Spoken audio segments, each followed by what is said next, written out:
Hello, good morning guys, good morning.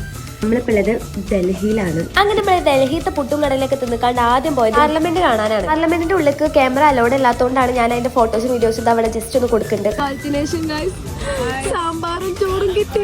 മൂസിയാക്ക് പെരും സങ്കടം, അവളെ വീട്ടുകാരെ കാണാൻ പൂതിയാവുണ്ടല്ലോ. സാരമില്ല, ഇന്നലെ ഫർഹീന് കരുതേണ്ടത്. നമ്മളെ ശരവണൻ സാറാണ്. അപ്പൊ ഞങ്ങൾ എല്ലാരും ഇപ്പൊ പോകാൻ പോകുന്നത് ഹുമയൂൺ ടോംബിലേക്കാണ്. അപ്പൊ നമ്മൾക്ക് ഇനി അവിടുത്തെ വിശേഷങ്ങൾ കാണാം. ഓക്കെ, ഈസ്റ്ററിന്റെ അഭിമാനാണ് ഈ ചുള്ള ചെറുമാൻ. ഈ റഫീഖ് ഓൾ ടൈം ഗുണ്ടനെ പോലെയാണ്. പാവക്കുട്ടിയാണ്. ഓക്കെ അല്ലേ?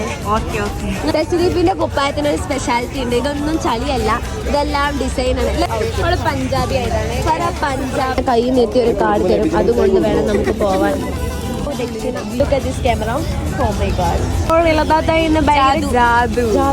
ഗുളിക ഇവിടെ കൊടുക്കണം. ഈ ഗുളിക കൊടുത്താലേ നമുക്ക് ഇവിടേക്ക് കയറാൻ പറ്റുള്ളൂ. അങ്ങനെ ഹുമയൂൺ ടോംബ് കണ്ടു. എനിക്ക് പിന്നെ എവിടെ ചെന്നാലും ഓരോ മദാമനെ കിട്ടും. സരോജിനി മാർക്കറ്റ് പോവാണ്. ഇനി ബാഗൊക്കെ ഇങ്ങനെ പിടിക്കാൻ പറ്റും. ഇനി നിങ്ങൾ കാണാൻ പോണത് സരോജിനി മാർക്കറ്റിനുള്ളിൽ ഞങ്ങൾ കാട്ടിക്കൂട്ടിയതൊക്കെയാണ്. ഇവിടൊക്കെ ഫിക്സ്ഡ് റേറ്റ് ആണുള്ളത്. ഇതിനോട് പൊട്ടും പറഞ്ഞിട്ട് കേക്ക്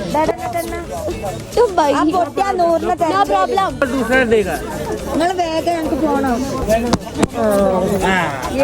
സൂപ്പർ ഭയ്യ, യു അച്ഛാ ഭയ്യ ഹെ. God bless you. Don't want run है 180 कर देना, ठीक है? ये 450, ये 300 इतने 320 इरी कड़ा नहीं है 300. अब इधर 200. वीडियो ऑन कर. no 2 or 400. Bhaiya, you are so beautiful. ഏതായാലും തർക്കിച്ച് നമ്മൾ ലാസ്റ്റ് അവിടെ ഇറങ്ങി പോകുന്ന നേരത്തെ പോലും വിളിച്ചുകൊണ്ട് പറഞ്ഞു നിങ്ങൾ പറഞ്ഞ റേറ്റ് തന്നെ എടുത്തോളി. അങ്ങനെ നമ്മൾ നടന്നുകൊണ്ടിരിക്കുമ്പോഴാണ് മഞ്ചേരി കോളേജിലെ കുട്ടികളെ നമ്മൾ കാണുന്നത്. ഒരു നമ്മളെ പോലെ ഐഡി വന്നത്. അതിൽ കുറച്ച് കുട്ടികൾ ചോദിക്കട്ടെ, നിങ്ങളാ മറ്റേ PSM വ്ളോഗർ അല്ലേ? അപ്പൊ എനിക്ക് ആകെ അങ്ങോട്ട് പൊല്ലിവായി. ഫ്ലാഷ് അടിച്ചു അയാള്. സരോജിനി മാർക്കറ്റ് ഒക്കെ സ്വന്തം പേരിൽ എഴുതിയിട്ടാണ് ഓരോരുത്തർ അവിടെ ഇറങ്ങുന്നത്. എന്തായാലും ഷോപ്പിംഗ് ഒക്കെ കഴിഞ്ഞപ്പോൾ എല്ലാവരും ഒരു ബൈക്കായി. ഇനി നേരെ റൂമിക്ക്. ബാക്കി ഡൽഹി വിശേഷം നാളെ പറയാം.